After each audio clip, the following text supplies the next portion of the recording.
What I'm going to be doing for you today in my speech is ultimately showing you how never banning books isn't really an idea that works in all societies, really highlighting what my partner's already touched on today, and showing ultimately why this resolution proposed by side proposition isn't going to work in all societies and isn't necessarily the best answer here today. And I'm going to be doing this in the form of three main questions. So first off, are there groups that are disadvantaged by not having these bans? And secondly, do the government impose their ideas on the people anyways? And finally, do we need to be exposed to all ideas ever? So getting into this first question, are there groups that are disadvantaged by not having these bans? And we've seen a lot of discourse on this all throughout the round, and we believe that yes. Like for example, we heard the ideas that children sometimes do need to have things banned for their own good, for the ideas that we don't necessarily want them to be reading about, and we don't want them to get these ideas from these books, whether they're radical or not. And we believe that if it's not necessarily the government banning a book, it could just be the school in a library banning a book. So we aren't banning complete access to it. We're, for example, just banning access in the main place that they could get it.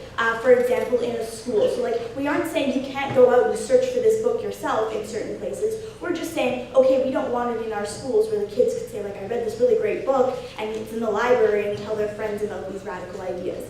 Okay, we also feel this idea of context really comes in, and Cohen brought this up a lot in his point, that often if we're giving our children access to a book, but we aren't providing them with the necessary context to be able to understand what this book's about, why this idea might be wrong, then we feel we're doing children a disservice. And they talked a lot about this on side proposition by maybe waving it away, saying, oh, and I'll take it in a second, waving it away, saying, oh, we feel it's the parents' job, but they didn't really, they explained that it could be done through other channels. However, we don't really feel that necessarily a parent could be better than a school in deciding what should be banned. Sure.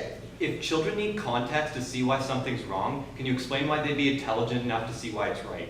Okay, well, okay, we feel that that's a little bit confusing and contradictory on their side. Ultimately, we feel the child needs context. If you put, say, Mein Kampf in a high school library, but you aren't providing children with any context as to why these values might be wrong, we feel that ultimately this isn't okay, and it could be the role of not necessarily the government, but the school in general to ban this, and we feel that it's up to their discretion, as it might be a parent or anything like that.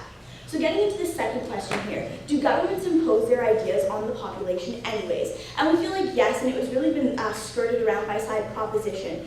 And they talked about this, for example, in some of their points on the DPM speech. And they said that we should never put limits on human thought. But we feel government does do this. They asked who should decide who bans these books. But it was brought up already on side opposition that the government does this for other things. The government that's in power, they'll do things they'll decide what laws are made, or they will decide what the values of society are based on either what their people think in a democracy or based on what the government thinks because the government's in charge.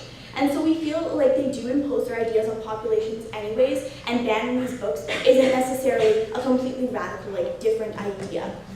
Okay, so no thanks. Now getting to this final idea here on the side of opposition today, do we need to really be exposed to all ideas ever? And this is really as well going to talk to you about my partner's point, which we feel still stands and really wasn't that well refuted on side proposition today. So do we need to be exposed to all of these ideas ever? We feel we don't necessarily need to be. We feel if there's certain ideas that are going to affect children negatively that we want to ban, we feel it's not so bad that we do ban it. And also Cohen's point talked a lot about how it doesn't work for everyone in every single nation. And it doesn't work, for example, in these countries where it's one party's in power and that's just how it is. For example, he brought up China. And they really skirted around this idea, and they just said basically we don't really care what the Chinese government says, or we don't really care about their ideals or how they work in government. But we feel that this is actually a really important part. It was the basis of my partner's point that there are a lot of countries where banning these books is necessary and where it works. And that's just part of the government and how it works in order to get this done. However, they just skirted it by saying oh, well, we believe in liberal beliefs and we believe that these have to stand. And so they didn't actually tell us why it shouldn't deserve to work in these countries. They just kept on going with their idea of what this liberal bias is and what it contains.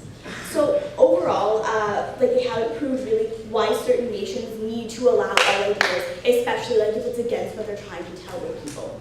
So what have we told you today? I talked about how there are groups that can be disadvantaged if we don't have these bans, how we don't need to, or governments impose their ideas on populations anyways, and we don't need to be exposed to all ideas ever. So thank you.